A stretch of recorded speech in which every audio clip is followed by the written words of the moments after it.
Assalamualaikum warahmatullahi wabarakatuh. Kami dari kelompok 1 akan melakukan wawancara dengan tema Bhinneka Tunggal Ika dengan saya Izati Hairina dengan NIM akhir 084. Saya Anaila Faroha dengan NIM akhir 069. Saya Riris Marisi Rosida Semanata dengan NIM akhir 071. Saya Aisyah Putri Jasmin dengan NIM akhir 074. Saya Elma Sisilia Valo dengan akhir NIM 79. Saya Kurlian dengan akhir NIM 077. Saya Desurya Putra dengan NIM 1124066. Saya Reza Khalid Yahya dengan akhir NIM 080. Selamat menyaksikan.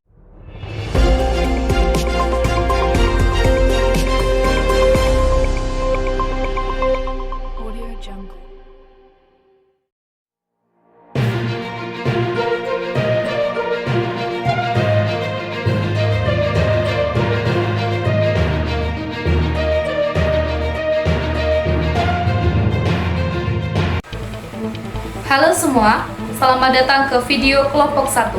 Kali ini kami kelompok 1 mendapat tugas ulangan tengah semester membuat video wawancara yang bertemakan Bhinneka Tunggal Ika. Bersama saya Izati Hairina bertugas sebagai pemandu video kita kali ini. Berbicara soal Bhinneka Tunggal Ika, Bhinneka Tunggal Ika merupakan semboyan nasional negara Indonesia. Bhinneka Tunggal Ika memiliki arti berbeda-beda tetapi tetap satu jua. Bhinneka Tunggal Ika merupakan suatu hal yang dapat mencerminkan bangsa kita dan diabadikan di bawah cakar burung Garuda. Lalu, apakah teman-teman tahu arti dan juga mana yang tersembunyi di dalam Bhinneka Tunggal Ika? Dan apakah kalian tahu sejarah apa yang terjadi di balik Bhinneka Tunggal Ika? Untuk menjawab pertanyaan-pertanyaan tersebut, bersama dengan rekan-rekan saya yang akan menemani langsung narasumber kita yang akan membahas secara rinci dan juga lebih lanjut tentang Bhinneka Tunggal Ika. Baik, sudah ada rekan kami, Saudari Aisyah. Kami persilahkan. Terima kasih kepada Saudari Izati. Di sini saya bersama dengan narasumber pertama yaitu Pak Juli. Di sini kami akan membahas tentang pengertian dan makna dari Bhinneka Tunggal Ika. Menurut kakak, makna Bhinneka Tunggal Ika itu sendiri apa? Jadi makna Bhinneka Tunggal Ika itu merupakan semboyan nasional Indonesia yang mana itu telah terabadikan dalam lambang negara kita ya, yaitu burung Garuda. Nah, jadi makna dari Bhinneka Tunggal Ika itu merupakan berbeda-beda tapi tetap satu. Maksud dari itu yaitu di mana negara kita Indonesia ini memiliki keberagaman yang luas, suku yang berbeda, agama yang berbeda, dan budaya pun juga berbeda-beda. Nah, di situ makna dari semboyan ini yaitu mempersatu keberbedaan keberagaman di negara Indonesia ini. Jadi di situ Bhinneka Tunggal Ika ini menitik beratkan di mana masyarakat Indonesia itu harus memiliki toleransi dan saling menghormati sesama kita. Di mana terdapat perbedaan itu kita harus saling menghargai, saling berbuat baik antar perbedaan tersebut. Misalnya implementasinya dalam kehidupan sehari-hari, misalnya di dunia pendidikan, misalnya di kampus ya, di mana kita pun memiliki agama yang berbeda. Misalnya ada yang muslim atau muslim, di situ kita harus memiliki toleransi yang kuat. Kita tidak boleh menjauhinya, kita tidak boleh membeda-bedakannya. Nah, di situ kita telah menerapkan apa itu semboyan Bhinneka Tunggal Ika. Nah, tadi kan kita sudah menyinggung tentang toleransi ya, Kak. Nah, menurut kakak, apa saja sih masalah di dalam toleransi? Jadi menurut saya dan juga pengalaman pribadi saya mengenai masalah toleransi ya, itu banyak sekali saya temukan di media sosial. Kenapa di media sosial? Karena tanpa adanya literasi digital individu, jadi mereka contohnya membeda-bedakan agama, membeda-bedakan suku. Misalnya suku A dan suku B itu, suku ini bermasalah nih, nggak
melakukan tindakan yang tidak baik terhadap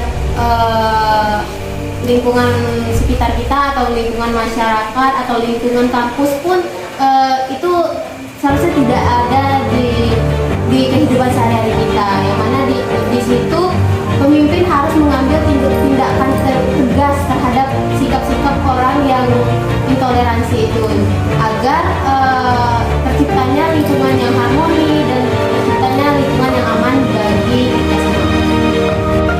Lalu, menurut kakak, apa saja manfaat persatuan dan kesatuan dalam kehidupan bermasyarakat? Manfaat persatuan dan persatuan dalam kehidupan bermasyarakat. Ini kan mengenai pengalaman pribadi ya, dimana kita itu merasakan masyarakat. Jadi persatuan dan kesatuan itu sangat penting dan bermanfaat bagi kita. Salah satunya itu membangun persatuan. Nah, masyarakat kita ini memiliki perbedaan yang beragam macam, beragam banyak juga. Nah, di situ persatuan dan kesatuan diperlukan untuk membangun kekompakan atau keharmonisan dan juga membangun tali silaturahmi dan persaudaraan antar kita sesama. Jadi persatuan dan kesatuan ini juga bermanfaat untuk menghindari diskriminasi. Kenapa? Karena persatuan dan kesatuan ini dianggap sebagai sesuatu yang penting untuk menghindari sikap diskriminasi, yang mana seharusnya bermasyarakat itu memiliki latar belakang yang berbeda-beda, namun kita harus memandangnya itu setara, tidak boleh berbeda-bedakan dan juga tidak boleh saling menjatuhkan. Jadi persatuan dan kesatuan itu sangat penting untuk kita jaga. Menurut kakak, seberapa pentingnya persatuan dan kesatuan bagi Indonesia? Persatuan dan kesatuan bagi Indonesia itu sangat penting karena yang mana kita tahu persatuan dan kesatuan ini merupakan ciri khas kita, semboyan kita dalam negara kita. Nah, jadi mengapa penting? Karena persatuan dan kesatuan ini membantu kita menghadapi keberagaman yang ada di negara Indonesia. Jadi di situ kita harus bersatu, padu dalam perbedaan. Dan juga persatuan dan kesatuan ini sangat penting untuk membantu program-program pemerintahan. Kenapa? Karena program pemerintahan itu memerlukan kerjasama antar masyarakat. Jadi di situ jika adanya perpecahan antara keduanya, maka tidak tercapailah tujuan-tujuan yang telah dirancang. Kedua itu persatuan dan kesatuan sangat penting karena menjaga stabilitas. Karena stabilitas apa? Stabilitas antar politik dan sosial, di mana kita perlu untuk menghadapi tantangan-tantangan yang akan datang maupun dari dalam negeri atau luar negeri. Lalu menurut kakak, apa akibatnya jika kita tidak memiliki sikap persatuan dan kesatuan bersama? Jadi kalau kita tidak memiliki sikap persatuan dan kesatuan dalam lingkungan kita itu, tentunya kita akan mendatangkan konflik. Berbagai beragam konflik pasti akan muncul. Salah satunya itu misalnya tanpa persatuan dalam bermasyarakat. Dan di situ pasti ada konflik antar tetangga misalnya. Karena tidak ada persatuan tadi dan kesatuan tadi atau sikap saling menghormati, dan juga kalau tidak menerapkan sikap persatuan dan kesatuan dalam kehidupan sehari-hari kita itu berkebelakangan dengan semboyan kita, berkebelakangan dengan nilai-nilai yang telah disusun dalam Pancasila kita. Jadi telah dijelaskan kalau di Pancasila itu persatuan dan kesatuan itu telah dititikberatkan ke nilai-nilai dalam semboyan negara nasional Indonesia. Dapat kita simpulkan ya Kak, bahwa Bhinneka Tunggal Ika menjadi simbol harapan bagi bangsa Indonesia untuk terus bersatu dalam menghadapi tantangan hidup bersama sambil tetap menghargai perbedaan yang ada di antara kita. Terima kasih kepada Kakak. Saya kembalikan kepada saudari Izati.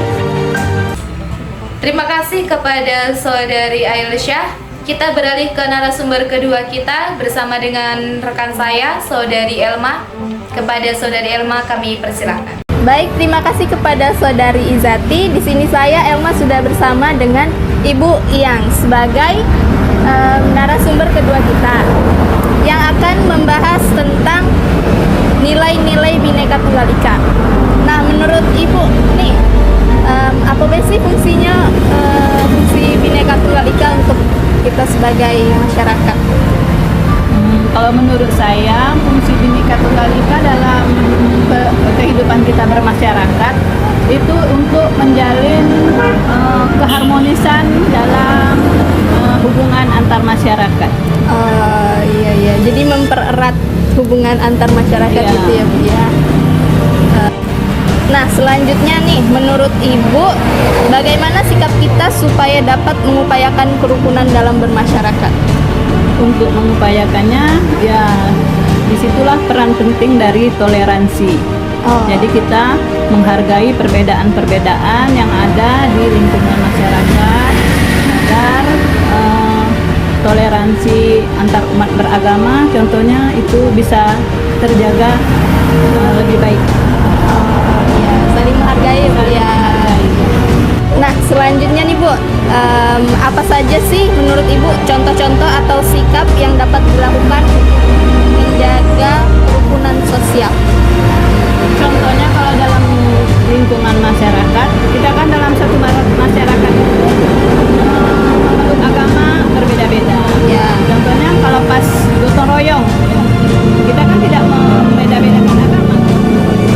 Jadi kalau gotong royong, hendaknya semua lapisan masyarakat itu diharapkan ikut tanpa membeda-bedakan agama. Begitupun perayaan-perayaan hari-hari besar, kita bisa saling menghargai. Iya. Saling toleransi gitu ya, Bu. Baik, kesimpulan kita pada kali ini dari narasumber kedua kita itu menyadari betapa pentingnya toleransi antar umat beragama, antar masyarakat gitu ya, Bu ya. Ya, sekian dari saya Elma, saya kembalikan ke Saudari Izati. Terima kasih kepada Saudari Elma. Kita beralih ke narasumber kita yang ketiga bersama dengan rekan kami, Saudara Kurli. Kepada Saudara Kurli, kami persilakan. Mengapa Bhinneka Tunggal Ika itu dipilih sebagai semboyan bangsa, Pak? Menurut Bapak? Mengapa Bhinneka Tunggal Ika dipilih sebagai semboyan bangsa? Nah, itu tadi karena kita banyak suku, banyak bahasa, satu. Jadi itu dari Bhinneka Tunggal Ika untuk mempersatukan bahasa kita, tetap berpedoman kita Bhinneka Tunggal Ika. Walaupun berbeda-beda, namun tetap satu jua. Oke. Selanjutnya, Pak, apa yang menjadi tujuan penerapan Bhinneka Tunggal Ika di Indonesia? Tujuan penerapan Bhinneka Tunggal Ika di Indonesia. Oh, itu penting sekali. Penting sekali. Tanpa diterapkan itu, saya rasa seperti kamu, kalau muda dan ngerti sejarah, kucar kacir. Iya. Hilang persatuan kita.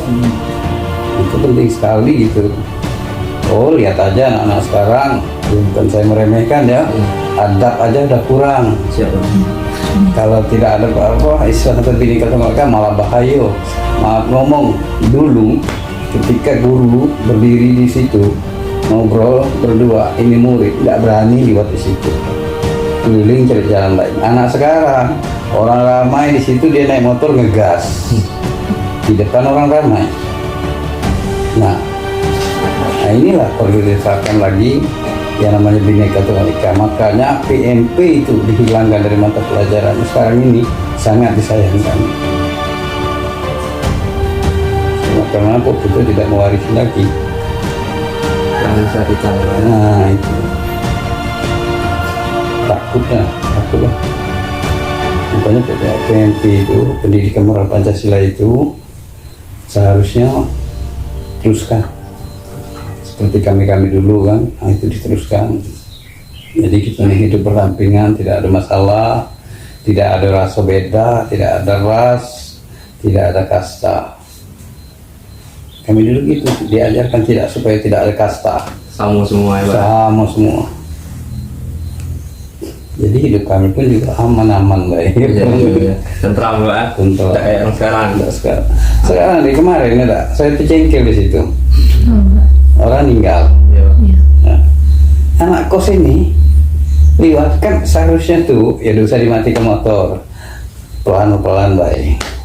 Yang tahlilan malam Pak Nah, ya. malam maupun siangnya gitu juga. Nah, kalau kami dulu itu udah berani, Pak. Iya, betul. Nah, kalau dia punya ini saya tidak matikan motor itu, dorongkan pelan-pelan. Iya. Pak, permisi Pak. Ini enggak lewat aja permisi, enggak apa itu.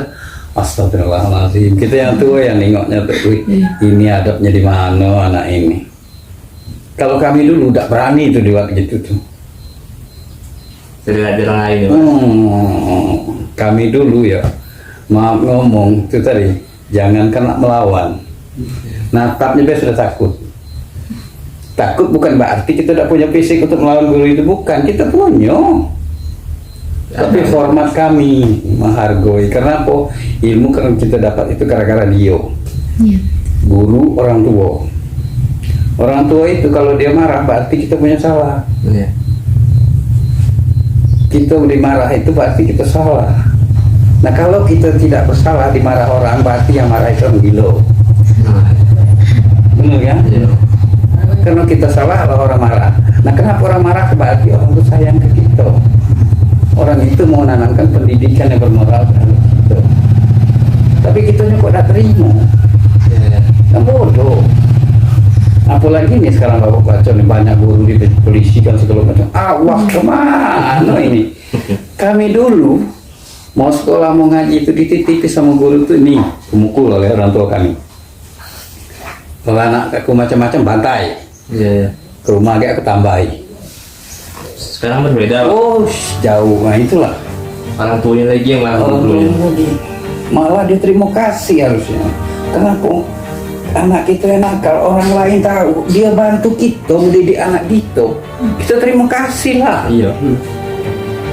Kok malah kita tidak terima kasih, malah kita orang itu kita jerumusin, makan. Sementara anak kita yang soleh ini kita tegak, wah ya salah. Udah lah, mudah-mudahan kita jangan seperti itu. Itulah. Coba Pak, untuk pesan-pesan Pak untuk anak, pesan moral untuk anak-anak muda sekarang nih Pak. Kayak Bapak bilang tadi kan ada kurang adab, Ya, kurang berdiri. saya minta dengan kamu di bangku sekolah itu bukan sekedar mencari ilmu buku, tapi tuntut juga ilmu adab tadi. Perhatikan gerak-gerik, hargai guru kamu, hargai orang tua saudara kamu. Tidak rugi kita menghormati orang lebih tua dari kita, malah kita beruntung. Namanya kewajiban ya Pak. Nah, terus kita jangan gengsi, Iya. jangan mau kalah mengakui salah. Mau benar baik, walaupun kita selalu mengaku benar itu salah. Akuilah kesalahan kita agar kita bisa memperbaiki diri. Nah, ngomong nih, orang pintar baik banyak belagak bodoh. Hai. Kok kita yang bodoh mau belagak pintar? Mana dapat ilmu gitu? Kenapa orang lain yang tidak mau lagi masukkan ilmu dengan kita? Tapi kalau kita pintar, pura-pura bodoh, kawan tidak segan-segan. Kekurangan kita dikasih saran, kesalahan kita dinasehati. Akhirnya apa? Ilmu kita bertambah. Itu tadi, orang diam itu belum tentu bodoh. Tapi orang yang celoteh-celoteh itu kadang-kadang kosong. Kan gitu. Iya. Terima kasih kami ucapkan untuk rekan kami Saudara Kurli. Selanjutnya kita akan menyimpulkan sedikit materi dari ketiga narasumber kita yang telah menyampaikan materi secara lebih detail. Di sini diartikan sebagai arti dan juga makna Bhinneka Tunggal Ika. Jadi makna dari Bhinneka Tunggal Ika tersendiri itu adalah berbeda-beda tetapi tetap satu jua. Di sini bermakna bahwa bangsa Indonesia memiliki banyak sekali suku, agama, ras dan juga budaya yang dalam satu naungan dan juga satu persatuan dalam Bhinneka Tunggal Ika. Kemudian di sini ada beberapa poin. Poin yang pertama yaitu keberagaman yang bersatu, kemudian poin kedua toleransi dan juga saling menghormati. Poin ketiga persatuan dalam perbedaan. Poin keempat kekayaan budaya dan juga keunikan. Kemudian fungsi dari Bhinneka Tunggal Ika yang pertama adalah mempertahankan kerukunan sosial, yang kedua menghormati perbedaan, yang ketiga membangun persatuan, dan yang keempat menghargai keanekaragaman kebudayaan. Dan sejarah Bhinneka Tunggal Ika. Bhinneka Tunggal Ika ini bermula pada abad ke-14 Masehi di Pulau Jawa. Kemudian semboyan Bhinneka Tunggal Ika ini pertama kali ditemukan dalam prasasti Tugu yang ditemukan di Desa Ciaru Teun Ilir, Kabupaten Bogor, Jawa Barat. Prasasti ini berasal dari masa pemerintahan Raja Hayam Wuruk dan juga Kerajaan Majapahit pada tahun 1356. Setelah Indonesia merdeka pada tahun 1945, Bhinneka Tunggal Ika diadopsi sebagai semboyan nasional pada 18 Agustus 1950. Semboyan ini secara resmi dijadikan semboyan negara dan juga dituangkan dalam pasal 36A Undang-Undang Dasar 1945. Bhinneka Tunggal Ika menjadi prinsip yang melandasi kerukunan dan juga persatuan di Indonesia, menghargai keberagaman suku, agama, ras, dan budaya sebagai sumber kekayaan bangsa. Sekian dari kami pamit undur diri. Selamat beraktivitas dan sampai jumpa.